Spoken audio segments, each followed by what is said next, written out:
You can Watkins outperform she outperformed Paige and in the USC win over UConn 72-70. Anthony Davis, Luca, and Aaron Gordon all left the Christmas Day games with injuries, so prayers up to all of them, wishing them a speedy recovery. The AEW Continental Classic semifinals have been determined, and the Kings have fired Mike Brown. Welcome to episode 26 of Weekly Sports Talk with Ed. And first, we're gonna get into AEW Dynamite, the Christmas special that they had. Obviously, it was pre-recorded, so the wrestlers could spend time with their families. But it still took place on Christmas, so it's a Christmas festival. So it started with Will Ospreay and Brody King. They had a match. Figured Will Ospreay would win. He had lost his last two matches, and Brody King wasn't getting anyone in the tournament. Didn't have, I think he had one win. But yeah, Will Ospreay was able to get the win. It was a solid match. Good way to get the show started. Wasn't terrible, wasn't amazing, but it was solid.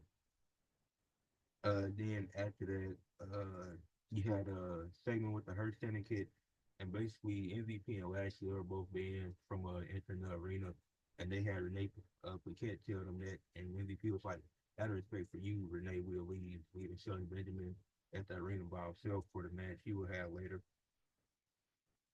Then Ricochet and Darby Allin, they had a match. The story going into this match is that Darby Allin needed a draw or win to advance to the semifinals of the Continental Classic. And each Continental Classic match has a 20-minute time limit.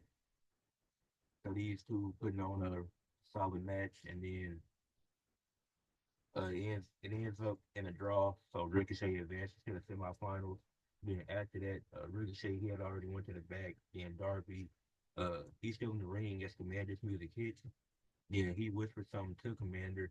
And last week, on Collision last Saturday, Darby lost his match to Claudio Castagnoli because he used brass knuckles. So then Darby, he was whispering something to Claudio, not Claudio, to Commander.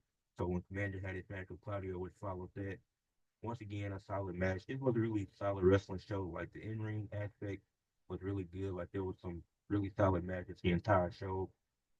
And then Commander, he ain't had no wins in this tournament, so probably where the motivation getting it for somebody like Darby, who had a few wins, obviously took a few losses, and then eventually Claudio he's distracting the ref, talking to him about something that allows uh Commander to get the brass knuckles which Darby left under the ring. Then he used him to his advantage to get the win.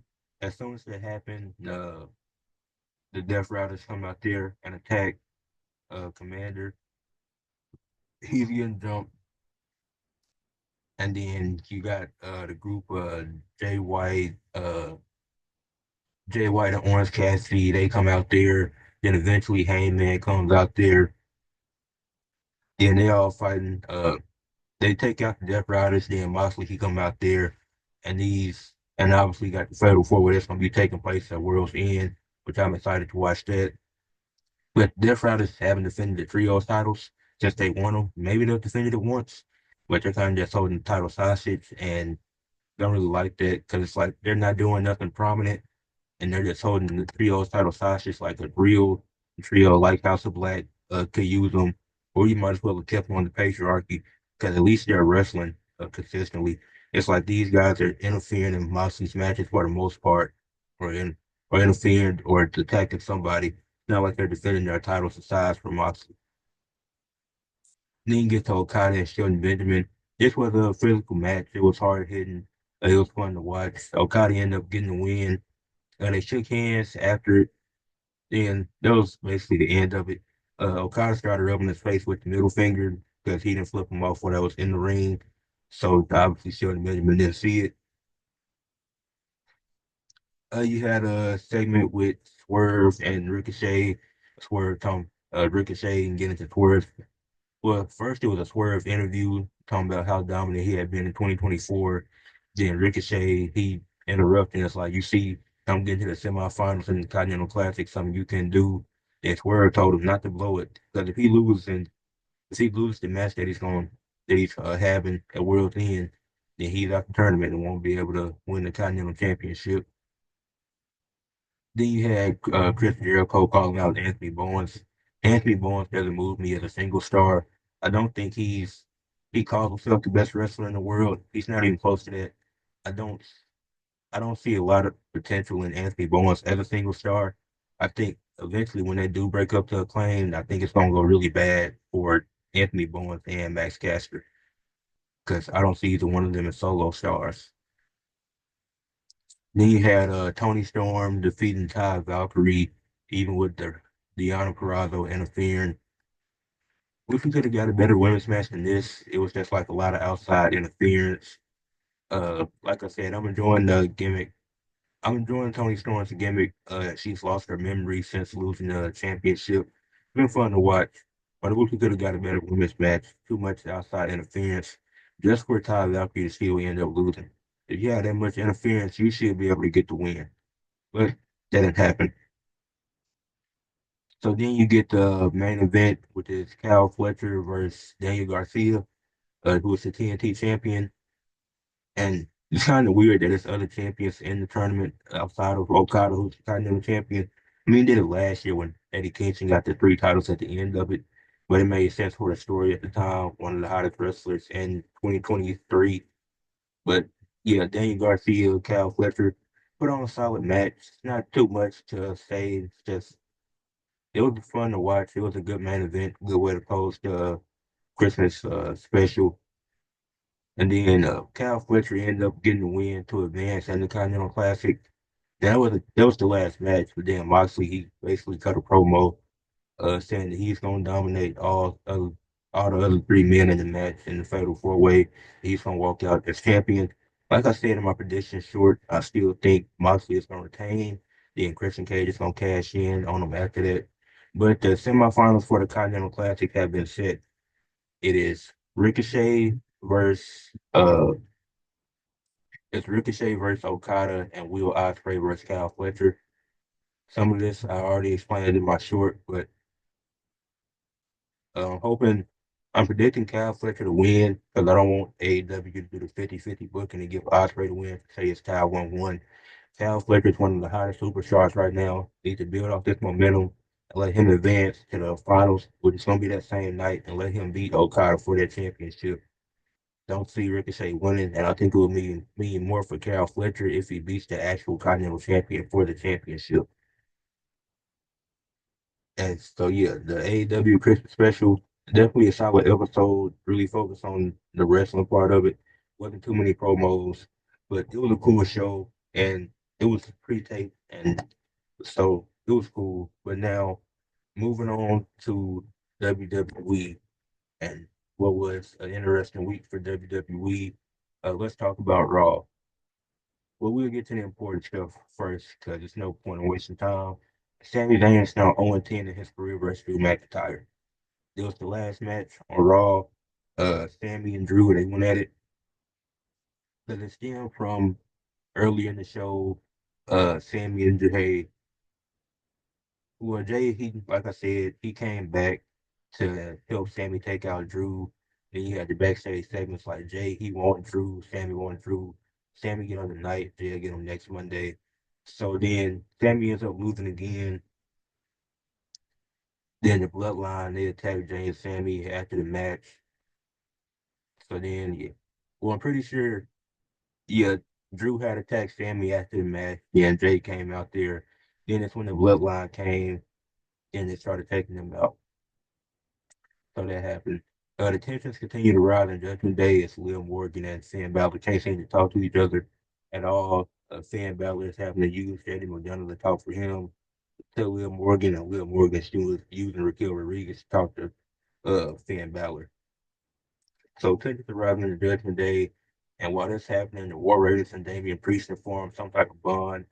Priest was getting jumped in the show by Judgment Day, then the War Raiders came out there, which I'm really confused about because you just won the tag team championships. So maybe they should focus on that instead of trying to get involved in other people's business. So it's just gonna give you the excuse for the Judgment Day to get another tag team title match at some point, which they don't need, but it's gonna happen. So you got the War Raiders and Priest going at it with Judgment Day.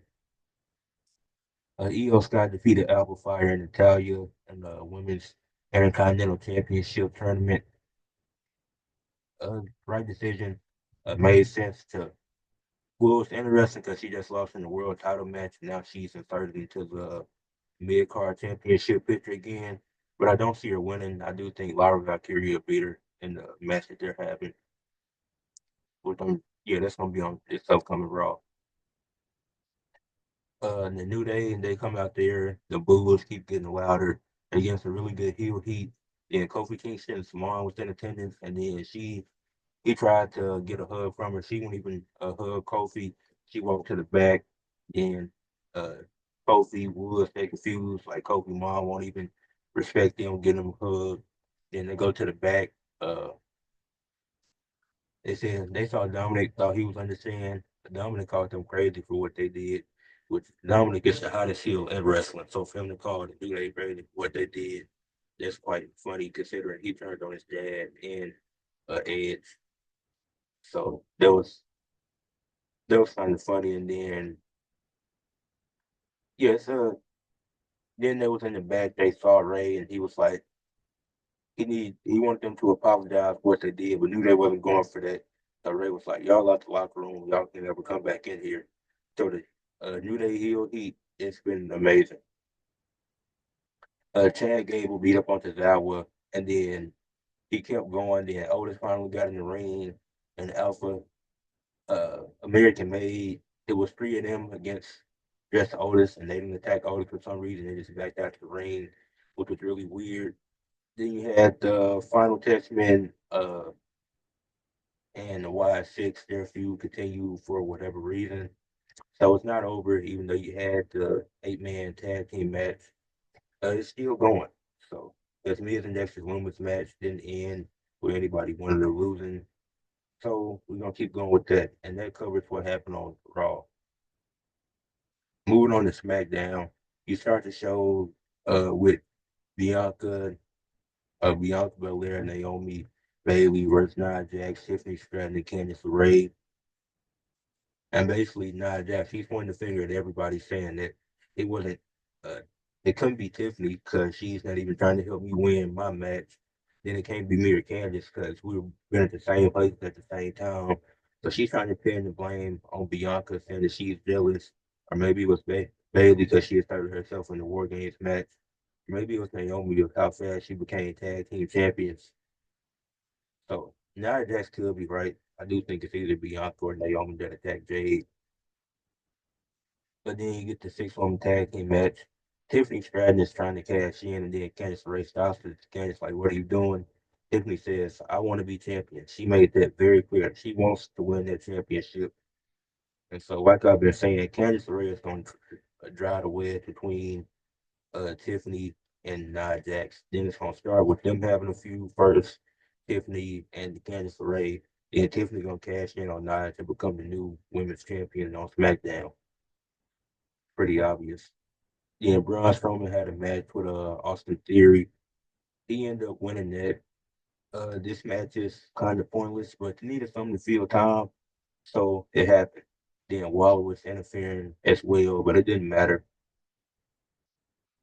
Chelsea Green held her championship celebration after becoming the Women's United States champion.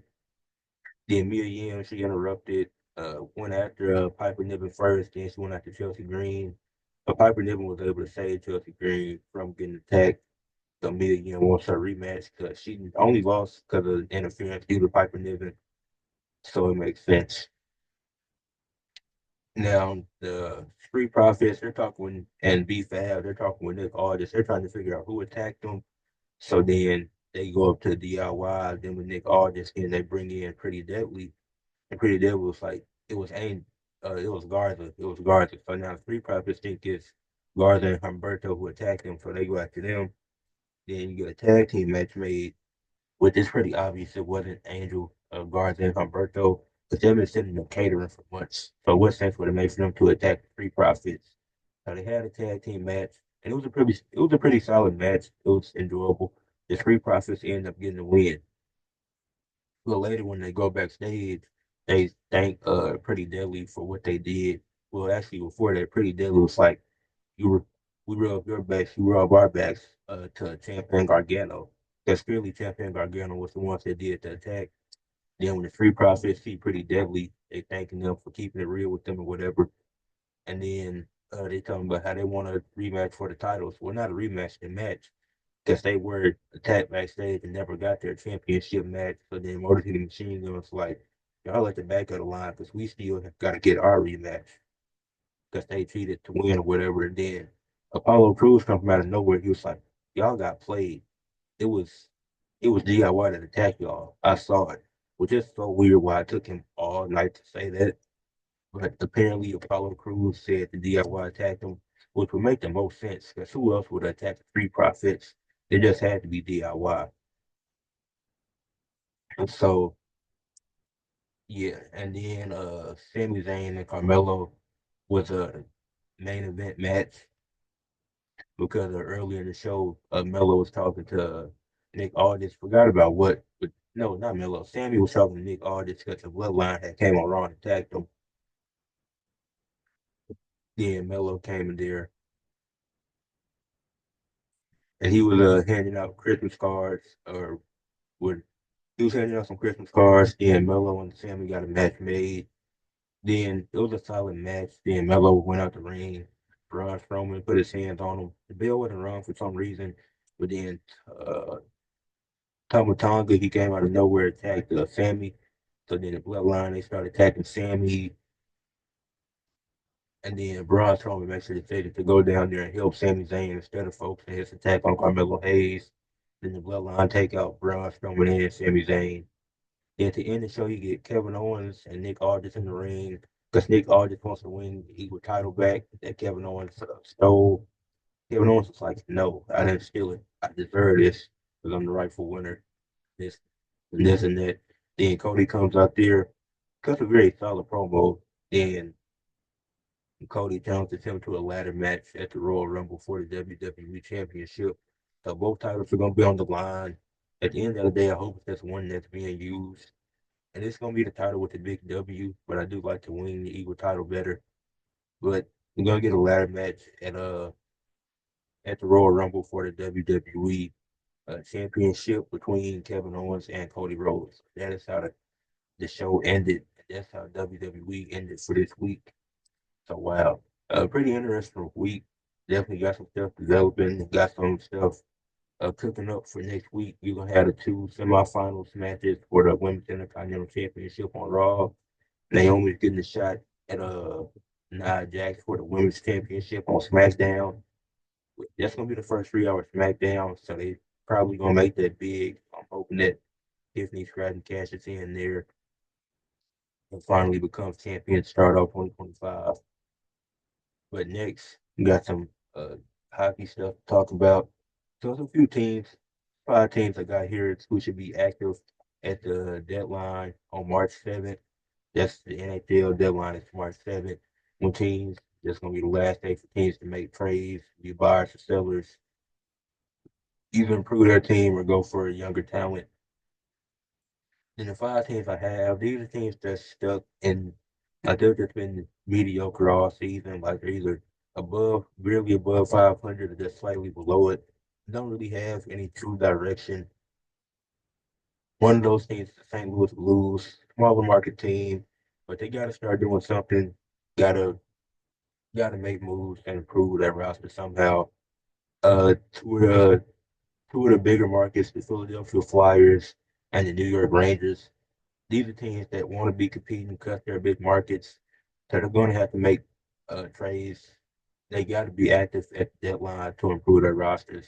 But I know they just don't want to be sitting at 500 and probably miss the playoffs or barely get in. Then the Columbus Blue Jackets, Pittsburgh Penguins, kind of in the same category as the St. Louis Blues. Don't really have a true direction. But if you want to win, or even if you want to go younger, you got to make these moves now uh, and get it done before March 7th when the actual deadline is. But then as far as NHL news goes, because there wasn't a lot of hockey games that took place, like they had small, because of the holidays, they had like a 3 or 4 day break where it was just no games being played. I think it was no games. There was no games Tuesday, Wednesday, or Thursday. So yeah, they had a 3 day break. But we got some MLB news to talk about. The first thing is the Red Sox get Giovanni Morin, and the Twins get Mickey Gasper in a straight up trade, which is kind of surprising because Gasper, he's mainly dominated in the minor leagues. He hasn't really panned out in the major leagues so far, and it definitely can improve. It's not terrible. He just hasn't looked great in the majors compared to what he does in the minor leagues, where he looks really good. And the Red Sox get Javon Morin, uh, who's been really good the last few years, so that's definitely an upgrade for them. The Rangers want reliever Chris Martin, who's 38, entering his final season. Now, I don't know how much he will improve their team with his age being 38, going on 39. So obviously, going to look to improve your team in any way, and it's his last season. So he's probably looking for the best opportunity. He's probably looking where he wants to live too. But the Rangers, they're going to try to make a run so they can get, even if it's just for 1 year, maybe they could do something. Infielder, I hear our Johnson retired after 12 years, won a World Series with the Braves in 2021, had a solid career, and he's going to be moving on to his next chapter in life. Then Corbin Burns, four-time All-Star, a CY Young Award winner, one of the best pitchers in the league. What's the market for him looking like? Not really sure. He definitely could return to the Orioles, where he clearly had the best season of his career so far, and that'd be the best decision he could make to return to them, not just financially, but best decision for his career. Now he probably could get a little bit more money somewhere else, like Atlanta Braves, who they lost a few pieces. You don't know if they'd be able to replicate what they did this past year. Not that their pitchers just completely fall off, but can they replicate the same success they've had the last 2 years? So I think those are the top two options returning to the Orioles on a multi-year deal. Not super lengthy, but a good 3 or 4 years because that's where he's had his best seasons so far. And if Atlanta's offering more money, going to the Braves won't be a bad decision because he could easily fit in, and you don't know if those other pitchers to hold up that same production that they had these past 2 years. So it's going to be really interesting to see what they do. It's not too much more going on. Still don't know where Nolan Ariendo is going. Maybe to apparently the Dodgers are going to try to get him somehow. Don't know how they can make that work, but still unclear where the Cardinals plan on trading him to. Now to recap women's college basketball, as I mentioned, uh, USC, who was ranked number 7, led by Juju Watkins, took down number 4 UConn, led by Paige. It was a battle between these two. They both had solid games. Sarah Strong and Paige both dropped 22 for UConn. They were the only players on the team with 20 or more points. Kiki Efron, she had 16 points, 11 rebounds, and 6 assists. And Juju Watkins, she was clearly the star of the show. And I'm going to get to her later in a different segment. But she had 25 points, 9 16 shooting. She had an all around good game. And she was played good defense. And USC, they were up 18 at one point, but they only ended up winning by 2, but they were able to hold on to the lead. So as long as you can hold on, they don't want to can't have it happen come playoff time. We still got a ways before we get to that, but it definitely can't have because this game, UConn is probably winning this game eight, six, 6 or 7 times out of 10 because they're not going to be down 18 a lot. And when they make that comeback, they're probably getting that win. So USC was lucky enough to escape this game with a win. Juju Watkins keeps proving why she will be number 1 next year. This upcoming draft is obviously going to be Paige going first. Juju Watkins, she's a sophomore. So in the 2026 draft, she's secured number 1 pick for now, unless somebody just comes out of nowhere. But it's going to be hard to somebody just come out and outshine her. But yeah, you got two prospects who are both going to be top 5 picks coming up in the next 2 years going at it. So that was a really fun way to get the weekend started last weekend. Then you had 7-6 South Florida upset 10-3 Duke. Duke went 4-17 from three in this game, and South Florida had four players with double-digit points. When you shoot that bad from three, it's gonna be hard to win a game because you gotta get threes up because everybody's taking them now. That's the key. Three is worth more than two, but you also got to make them. You can't have games like this against a team like South Florida, who they were at 500 before this game. Duke was 2-10. So this was a really bad loss to take to an unranked team who's at 500, barely above it now. But you can have mishaps like that. Like all these games are going to be important when it comes to playoff time because you got to look back and it's all about how they adjust to these moments. Like if Duke wins their next five games in a row, then I'll probably talk about them in a different light, saying how dominant they can look, how far they can go. And I'll still have plenty of season left, so it's not something they should harp on. It's something they need to move on from and just be able to battle back from it. It's gonna be important how they bounce back from this. And like, wasn't a lot of college games played this week either with the holidays and stuff going on. But when they actually get ramping back up later today, because it should be out on Saturday, yeah, actually get back ramping up this weekend. And then there was another upset. Colorado upset West Virginia University 65-60. No, what's funny is both of these teams are now 10-2. Colorado just wasn't ranked for some reason, and West Virginia was. They weren't too behind the rankings, but it was just kind of weird. It's like their records aren't that far apart, so I don't know if you could really call it an upset. But both teams are now 10-2, and it's not. And really, Colorado just outplayed West Virginia. It wasn't like it was really a blowout at any point in the game. Like it was solid all the way through. It was a fun game to watch. So both teams, they look pretty good in this. Not too much I can say about West Virginia because now both teams are 10-2 after that.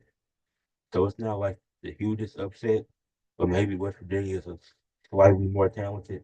But good win for Colorado. It's not a bad loss for West Virginia, but I don't look at things as good losses. A loss is a loss at the end of the day, and there's different ways to interpret how you lose a game. But that loss is not terrible for West Virginia. And I think they'll easily bounce back from that.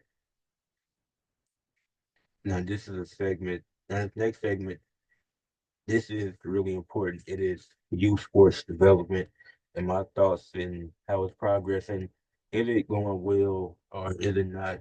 And how I feel about everything. So obviously, get kids started in elementary, then they work up to middle school, then high school, then probably on the AAU circuit, then in college. Now, this whole segment is about me thinking, how well are these kids prepared to go to the next level? And honestly, I'm gonna find that answer out as I keep talking through this. Like in elementary, I seen like the kids I used to work with went to some of their basketball games, and it's like it's no like it's not organized at all. Like the kids are just running around with the ball. They can't tell the difference when the half switch they didn't switch courts. It's like no plays ran. It's no sign rolls. It's just everybody playing for themselves. It's not a team game. And that's elementary. So this is why you see a lot of these people like a Julian Newman who's a ball hog. Or I think somebody that's improved and become a better playmaker is Jalen Green. Like early in his career, he definitely took a lot of shots, but now with other players around him, he's becoming a better and more developed playmaker. And so, like I said, when you look at teams like, when you look at players like that, it's hard because it's supposed to be a team sport, but it's like it's every player playing for himself. So then when the player gets to middle school, he think he all that because of what he did in elementary. But they learned that that's not gonna fly because the way that you're coaching elementary and middle school are two different things. Like it becomes more organized. Now in elementary it should be organized. Because I remember that's how it was for me. It was at least somewhat organized. And then when you get to middle school, you get more familiar with that.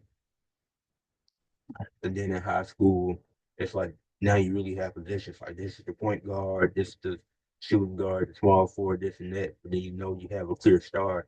And not all schools have that, but most schools have, oh yeah, this is our guy. The game runs through him. Make sure he's setting the ball on almost every possession. Make sure you're getting him involved in the plays and this and that. Then you get to AAU, which the AAU schedule is so, from what I know, it's very tough schedule and it's hard on kids that's supposed to be in school trying to learn, get an education, but also balance that with playing sports. So it's like, but actually not even, I'll get back to AAU in a second, but back to high school, our high school, in my high school, we fired our football coach because he had back-to-back losing seasons. Well, you don't have players that are giving the effort. What more can a coach do? So it kind of sucks that just because they had two back-to-back losing seasons after historically being one of the better football teams in the state, that's just two bad seasons and that's it. And we're gonna get to some coaching firing in the pros later. But I don't think that's really fair because some of these kids have connections with these coaches and it helps build bonds, but you're just firing coaches because they don't have the best seasons when they a lot of players left and then they don't have the players with the most motivation to play. It doesn't really make sense. And like I said, the AAU, we're going from different states and stuff. And it's a really hard travel schedule. And I guess it gets kids adjusted to when they go to college because that's how it's going to be sometimes. But it seems tougher than an actual college schedule because it seems like it's more travel, excuse me, and you're always having tournaments. Then when you get to college, I don't think college tries to do its best to prepare guys for the pros. But in basketball, for the women, you have four quarters, just like the WNBA. So why don't the men have four quarters like the NBA does? That'll make a lot of sense. You have a 30-second shot clock. It should be 24 seconds to prepare you for the NBA. When you have a tie up, they do the possession rule. If it's a tie up and two guys are holding on to the ball, that should be a jump ball. That's how it is in the NBA. Then you foul out at 5, which I get that for college. And then in the NBA, it's like you get one extra one. So I guess keeping the fouls the same is fine. But you got to change stuff like that to help these guys prepare for the league. Like when it's a tie up and two guys are fighting for the ball, it shouldn't be a possession arrow. It should be a jump ball. If the women are playing four quarters, the men should be able to play four quarters too. If the shot clock and then they're playing less time in a full game than NBA players, yet they have more time on the shot clock. That doesn't make sense. Like in college football, if you catch the ball and you fall to the ground, well, in the NFL, if you catch the ball and you fall to the ground, if nobody touches you, you can get back up and run into the end zone and get as many yards as the catch as possible. But in college, if you catch the ball and you're on the ground, then you can't go nowhere else. You down right there, and then that's where the ball is spotted at. Like you can't move to get any extra yards, even though you ain't been touched. That's dumb. When you get a touchdown, you only got to get 1 foot in the end zone. But in the NFL, you got to get 2 feet in. And there's guys like Travis Hunter who do practice getting 2 feet in. But it's like not everybody's gonna practice that. You need to teach these guys that they got to get both feet in at the next level to get a touchdown. Because you get 1 foot in, and that's a fourth down play to win the game, and then the game is over, and you lost the game because you only got 1 foot down. You got to teach these guys just so they'll be prepared for when they go to the next level. But I do think youth sports programs are very important, helping kids learn learn how to communicate with other people. Like a lot of people say, well, they're antisocial, but if you're on a team, you can't be antisocial. You got to be able to communicate with your teammates, build leadership, build trust, just different life skills you can build playing a team sport. Even if you don't do it as a long term thing, that's also building connections too. It's like you don't have to be something you do for life, but getting involved in it early so you can see just really what I want to do. Is it really for me? But there does have to be a balance of enjoyment and because at the end of the day, everybody wants to win. Nobody wants to lose. But you do want to try to have fun playing the game and doing it the right way. If you're playing the game the right way, you can have fun and you can get a win. Like obviously, if you lose, you aren't having a lot of fun. But if you lose because you made a simple mistake, then you should be able to take accountability for that and say, I messed up. This is on me. But still enjoy the game and continue to improve. But at the end of the day, you won't win every game. You won't lose every game unless you're the Bears. But at the end of the day, try to enjoy with youth sports. Kids should try to enjoy the sports as much as they can. But it is okay to be mad if you lose. Like at the end of the day, everybody wants to win. No kid is saying, I actually, no pro, no kid, nobody is saying they want to lose. They just want to have fun. At the end of the day, you do want to get a win. That's just how it is. And now for the next segment for today, I'm doing the contenders and pretenders list for the NFL. The first, I'm gonna go with the teams that are out of the playoffs at the moment and who have a shot to make it. But if a few teams win, they'll be out. But that's the Colts. Well, I'm starting with the AFC. The Colts, Bengals, and Dolphins. All three of these teams, if they make the playoffs, they are pretenders. The Colts aren't going anywhere with Anthony Richardson. That's their quarterback. The Bengals, I can't trust with one of the worst defenses of all time. And the Dolphins, they've just been inconsistent all year. Even with Tua healthy, can't trust them, especially if they go into an environment where it's cold. So that's not, can't trust the Dolphins. Then you have the Bills, definitely a contender. Josh Allen been playing phenomenal this season. James Cook been really good. Khalil Shakir having a really great season. And really, I didn't expect Khalil Shakir to have this good of a season. So shout out to him. The Bills are contenders in the AFC. Chiefs, they're getting healthy at the right time. Seems like all their guys are coming back. And you still have the best quarterback in the league in Patrick Mahomes. So they're still contenders. And they have the most experience out of the AFC teams.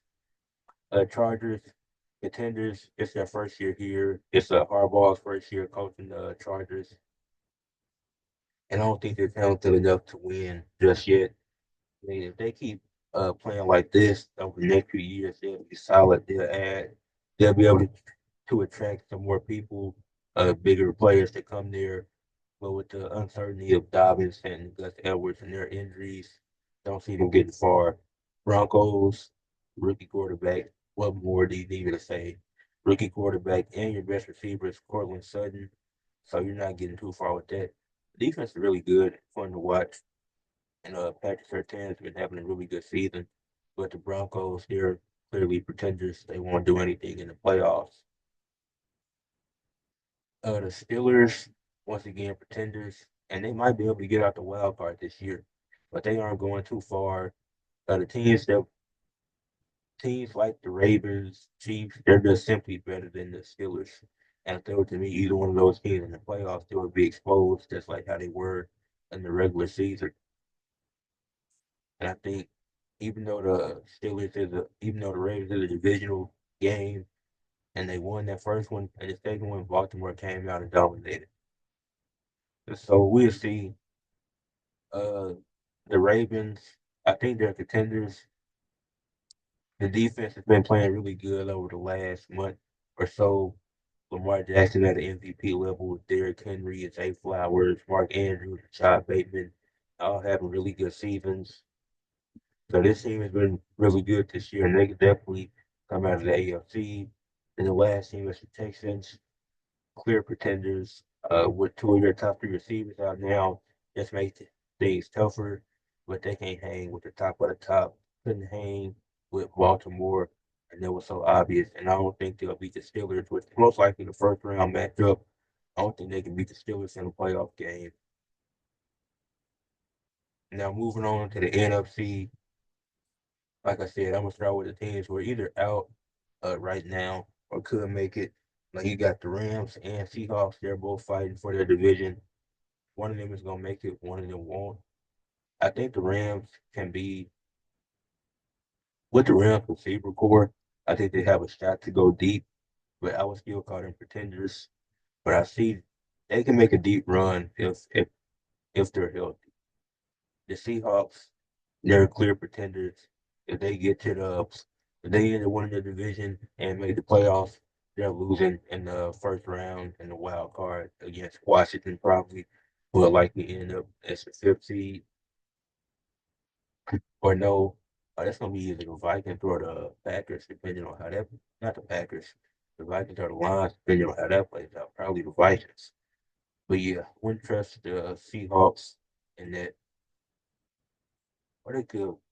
And then the other division, the South with the Falcons and Buccaneers. The Falcons, clear pretenders. They moved on from Kirk Cousins already and started Michael Penix this Sunday. Then the Buccaneers, the only reason why they aren't contenders is because Chris Godwin is still out. If Chris Godwin was still healthy, I would have so much more confidence in them. But with Justin Baker and Mike Evans, I don't see them going too far in the playoffs. But if they did, I wouldn't be shocked. It's just I can't see them winning anything if Chris Godwin isn't there. It'll be the same if Godwin was there and Mike Evans wasn't. But I need both of them to be successful. Now, when it comes down to the other team, the Packers. Now, the other teams in the NFC are the Packers, Vikings, Lions, who are all in the same division, and the Eagles and Commanders. I think out of those five teams, the Commanders are pretenders, not because they're bad. They've been a really good team, and they could definitely upset somebody in the wild card. But the problem is you have a rookie quarterback in Jaden Daniels. This is going to be his first time under these type of lights, and he can perform very well. And if he does, I'll applaud him for that. But I don't know how deep they can get with a rookie quarterback. And then their defense isn't super amazing. So I don't see them getting too far in the playoffs. So I will say they're a pretender. The Lions and Eagles, I consider contender team for the Super Bowl.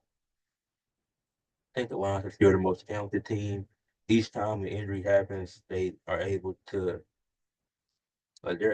face adversity. That's what they've been doing all year. Eagles, I'm kind of on the fence about because they haven't faced adversity as well as the Lions, but they have faced it pretty well, so I can't deny that. Then the Vikings and the Packers, I feel like both of them are kind of in between that. Because with the Vikings, I don't really trust Sam Darnold to do much of anything. He has a touchdown interception ratio of 33 to 15. Not interception, but turnovers. Because he's thrown 11 interceptions and had four lost fumbles out of seven fumbles. He recovered three. So I think turnover problems are going to come back to haunt him in the playoffs. And he's always been a turnover machine. That has a chance about Sam Darnold. Then the Packers, it's going to be Jordan Love's second time in this situation, and they got pretty far last year, so I could see them replicating that, and I wouldn't be surprised. And it's like when they play the top teams like the Vikings, the Lions, and the Eagles, they play them close. They face adversity really well too. Like Lee Willis going 2-0 as a starter when Jordan Love was out, especially after how horrific he ended that Eagles game in Brazil, and for him to win back-to-back games following that, and then Jordan Love coming back. He's had a few bad turnover games, but he came back from injury. And I think the Packers could go far. I see the Packers as more of contenders than the Vikings. The Vikings may have a better record, but I have more confidence in the Packers to make a deeper playoff run. And now, sticking with football, talk about the college football playoffs, which happened last week. The first round was really boring. There's not too much more I can say about it. The first round was just really boring. You had Riley Leonard had a decent game as Notre Dame defeated Indiana 27 to 17. The game was not that close. This game was not a 10-point game until like the last 3 minutes of the game. Probably last 2 minutes. This game was 27 to 3 for the longest. Uh, Penn State, they beat SMU 38 to 10. Kevin Dennis was exposed in this game, and Penn State ran for 189 yards and three touchdowns. Like I said, Kevin Dennis was exposed. This was obviously the worst game of his career, and it was bad. It was a pretty bad game. Texas defeated Clemson 30-24. Hugo Moff only carried the ball twice. He had the ball two times in this game. Then Texas ran for 292 yards and four touchdowns. Texas' best rushing game of the year. Best rushing game all season. Then Ohio State destroyed Tennessee 42-17. Tennessee's quarterback Nico went 14 of 31 for 34 yards. Meanwhile, for Ohio State, Jeremiah Smith, 6 catches, 103 yards, and 2 touchdowns. Phenomenal. Jeremiah Smith is elite, and the college football playoffs for first round was very boring and disappointing to watch. Set my expectations too high. That's the first round of the college football playoffs. Now we got the now we got 8 teams left. We'll see how it goes on the 31st, which is in a few days. So we'll see where it goes from there. But yeah, very disappointed first round of the college football playoffs. Now to talk about more basketball, uh, men's college basketball. Which team is most likely to win the national title in April? So obviously it's December right now. And we still got a few months before we get to April, but I'm just looking at through these first a third of the season, which teams look the best right now, look like they should be able to win. UConn at 10-3, obviously since they started the season of 4-0, they lost three straight. With 4-3, and they won six in a row now. Now you got Solo Ball and got Terrence Reed, two really good players, and this team, then especially with Dan Hurley as the coach, like this team should always be able to go far in March Madness. And like I said, it's just looking through the first third of the season, so I won't be able to get too much commentary. But even though UConn started the season really slow, and it wasn't a good look, can't start a season like that. Like those are some bad losses that you took early in the season. Like you finished eighth place in the Maui Invitational. You were probably the best team going into it. Well, we'll get to it as Auburn was a better team, but we'll get to them with, and shortly. But yeah, UConn 10-3 could be better. We got Solo Ball, Terrence Reed. Terrence Reed was a solid big man. Solo Ball was the lead guard on the team. So yeah, I'm expecting them to make a deep run in March Madness. You got Kansas, who's 10-2. I think you got a really balanced attack with Kansas. Everybody's sharing the wealth. They can all succeed together. They're 10-2 right now. Think they could go far. And then they have two 6-year seniors on their team. So you have one of the most experienced teams in the nation right now. So that doesn't help you get far in March Madness. That's going to be a problem. They should at least get to the Elite Eight. If they get eliminated before that, that's going to be a major problem. Duke, they're 10-2, led by Cooper Flag. He's a projected number 1 pick. Now he hasn't been. I don't know exactly what Cooper Flag is averaging, but he's definitely had some solid games and some great games. They had nothing that's too terrible. But the game that they did play against Kansas, it didn't look amazing. He was solid in that game. That was one of the games where he really needs to shine, and he looked solid at best. But Duke still, like I said, still plenty of season left, and he can definitely keep improving, keep playing better. He's still going to be the first overall pick in the draft. As I mentioned, Auburn, who's 11-1, led by star big man Janai Broome. I think he's been really solid. He'll be really impactful uh, to whatever roster he goes to in the NBA. And Auburn winning that Maui Invitational, running through some of the top teams in the nation at the time, and that's still really impressive. Like those early season tournaments, those are important because it shows what type of team you can be and what type of team you are. Like with UConn, like they obviously took some early L's. But it's like they only got blown out in one of those games, if my memory's right. Could have been two, but I know remember one was really close and one was a blowout. But I remember Auburn in that tournament ended up winning. That's how I found out who the not Broome was. And that he had a really good showing in that. So those tournaments are important because clearly scouts watching, you're facing some of the top teams. And these are teams you're probably not seeing on a yearly basis. So it's like Auburn, I have faith in them that they can go deep this year or this season. Then Tennessee, 12-0 team, only undefeated team in the top 25, got a very balanced attack. I don't know if I'm expecting them to win it, but with them being undefeated at the moment, they could be one of the favorites. And I don't think they'll stay undefeated all season. But if they do, it's going to be hard to deny them of being one of the favorites going into the tournament. Now, moving on to NBA, I'm be giving out my NBA All Star ballot. If you've seen my story, I posted my All Stars a few times, and you can vote every day, so you can vote for whoever you want to. It's not like you can just vote one time. But for the NBA, I went with well for the Eastern Conference. The starters I had Jalen Brunson, Donovan Mitchell, Jason Tatum, Giannis, and Karl Anthony Towns. Jalen Brunson, Jalen Brunson and Cat both been having phenomenal seasons. I think the Knicks are top four in the East. I think they're both deserving of being all stars, especially with it not being like any standout big man in the Eastern Conference. So it makes sense for Cat to get that starting spot. Donovan Mitchell leading the Cavs to the one seed in the East.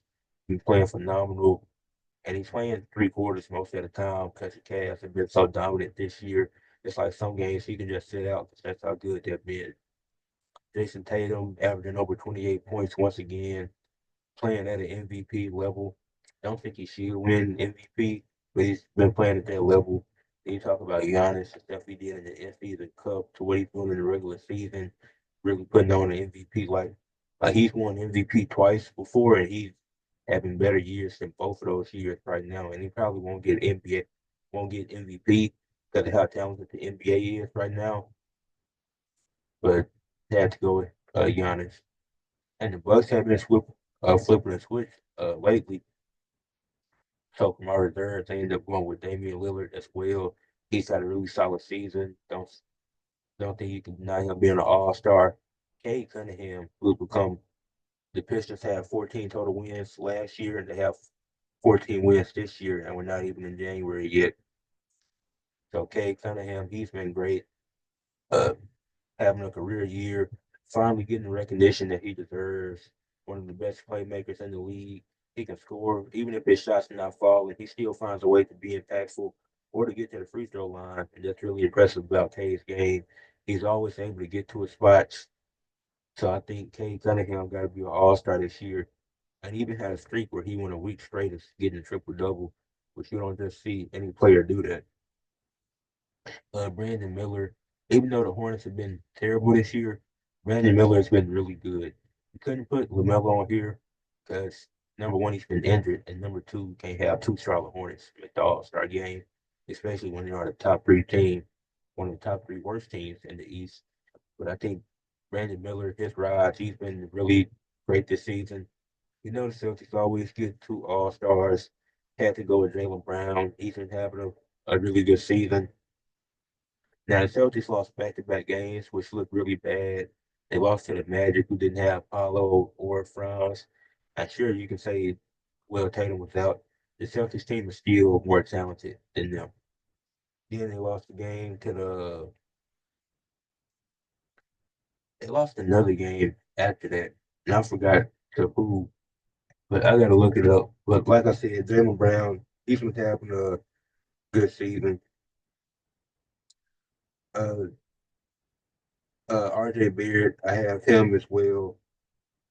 Even though the Raptors haven't been great this year, RJ Barrett, he's been really solid.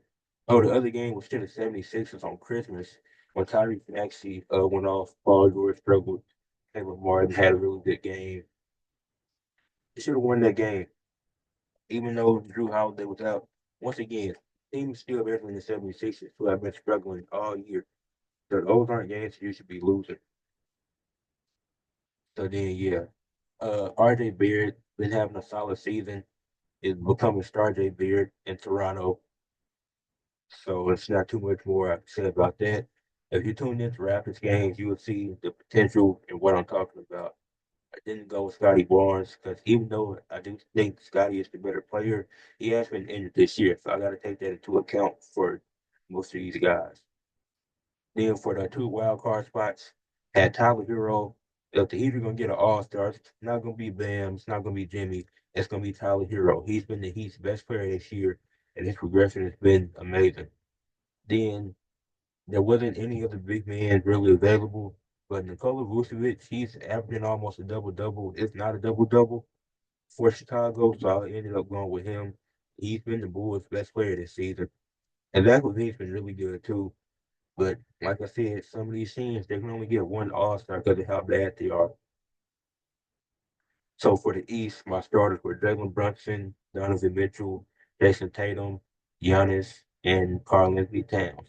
And for the reserves or the bench, I had Damian Lillard, Kay Cunningham, Brandon Miller, Jaylen Brown, Star J. Beard, Tyler Hero, and Nikola Vucevic. Now for the Western Conference, for starters, I went with Luka Doncic, Shea Gilgeous-Alexander, Kevin Durant, Anthony Davis, and Nikola Jokic.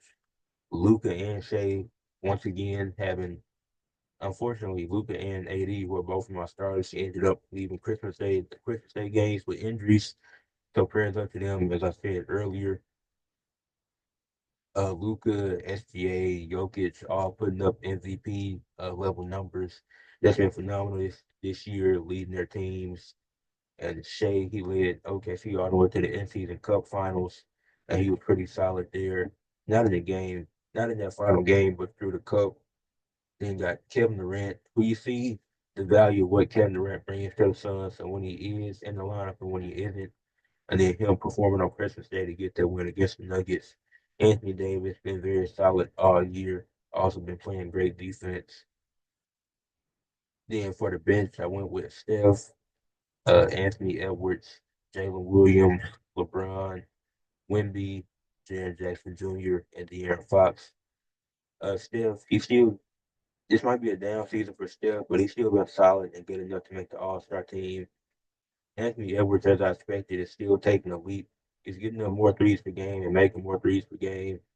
Jalen Williams from OKC, kind of hard to say he's not an all-star, especially with OKC being first in the West. Then with Chet being out, so J-Dub had to step in and play center for a little bit because Hardenstein was still out. So just shout out to J-Dub and what he's able to bring to the table, whether it be scoring, be defense, be playmaking. He just does whatever OKC needs him to do. And yes, I do have LeBron coming off the bench. He's been solid. He's been good this year. Not just gonna say solid, but he's been good this year. But he shouldn't be a starter. He should be coming off the bench. Then I had Wemby. You could argue Wemby over AD or KD for that starting spot, but definitely got to have Jokic starting. So, but yeah, I got Wemby coming off the bench, putting on a DPOY level season. Been one of the best defenders in the league. Been really good. He had the 42-point explosion on Christmas Day. That was phenomenal to watch. And can shoot the ball from anywhere. So it's definitely gonna be fun seeing the All-Star game. Then for the yeah, Jaren Jackson Jr. The Grizzlies are so good. They got to get at least one All-Star. Don't think they'll get two. Even though Josh been good too, I think it's more likely for Jaren Jackson to get it. Like a competition for the big man, isn't it? Deep as a competition for the guards. And for the other guard, they end up going with De'Aaron Fox. Had a solid season. Think the Kings get at least one All Star. So for the Western Conference starters, I have Luka Doncic, Shea Gilgeous-Alexander, Kevin Durant, Anthony Davis, and Nikola Jokic. For the bench, I have Stephen Curry, Anthony Edwards, Jalen Williams, LeBron James, Victor Wembanyama, Jaren Jackson Jr., and De'Aaron Fox. And now, before I go to the final topic of the show, which I know what that is, let me talk about the Kings, De'Aaron Fox, Mike Brown. The Kings lost to the Pistons last night, or on yeah, I don't know when it's gonna be up. But the Kings lost to the Pistons on Friday night by 1 point. Because De'Aaron Fox decided to foul Jaden Ivey on a three. Ended in a 4 point play. Now, that's just one play, and the Kings were on a 5 game winning streak. But you can't tell me Mike Brown deserved to be fired. He led them to the 3 seed in the Western Conference, and they lost in game seven to one of the most experienced teams of all time, one of the greatest point guards, one of the greatest players of all time, and Steph, who dropped 51 points. The Kings management, then the year after that, they weren't as good as the previous year because the other teams got better and they stayed stagnant and didn't improve the roster. But then they go into this off season and get DeMar DeRozan, who's strictly an offensive player. You didn't improve the defense, which hadn't been great. You've been a great scoring team, but the reason why Steph was able to put up 51 in that game is because the defense wasn't good. And Mike Brown, he's always been a guy that's preached defense, but if you don't have the defenders, it's going to be hard to be a good defensive team. Like you can preach all you want to, but these guys have to put in effort, and there's not a lot of defensive guys on this Kings team, and historically hasn't been since Mike Brown's been there. So then you give them what 3 or 4 seasons, and you're not being patient with them because you're making bad front office moves to fire Mike Brown, and Doug Christie is the interim head coach. Now it's kind of crazy that Mike Brown got fired, and the Kings want to blame it on him. It's like Mike Malone said it perfect. When you're winning, it's Fox and it's a bonus. But when you're losing, it's Mike Brown. It's all on him. It's not the fact that Fox decided to foul Jaden Ivey on a 3-pointer that cost him the game. It doesn't make any type of sense to me.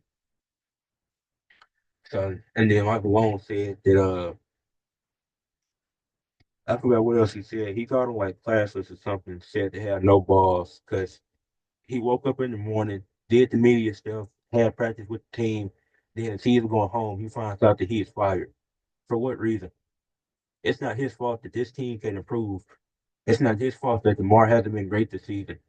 How is it his fault that he made the decision to start Malik Monk because the other people like Keon Ellis and Kevin Herter were doing their job well enough to keep it.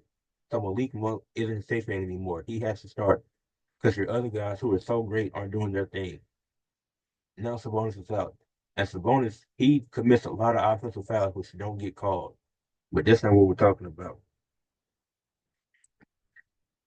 So yeah, I don't understand the why Mike Brown was fired. At the end of the day, it's because he's a black coach.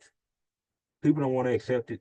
He's a black coach, and black coaches don't get as much time as a white coach would. It's just the truth.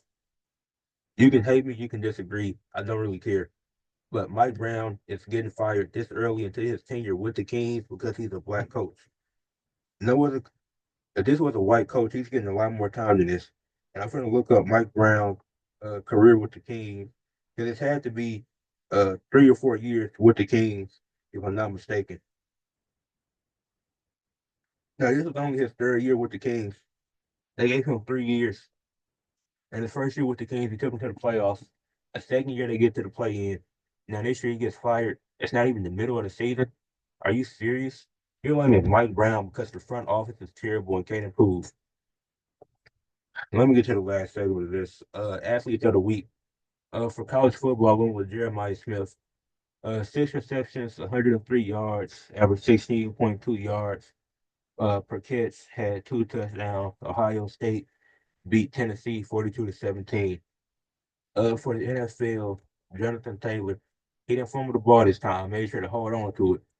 The 29 carries, 218 yards, 3 touchdowns, 7.5 yards per carry. The Colts beat the Titans 38-30, and they almost blew that game, but thank God they didn't.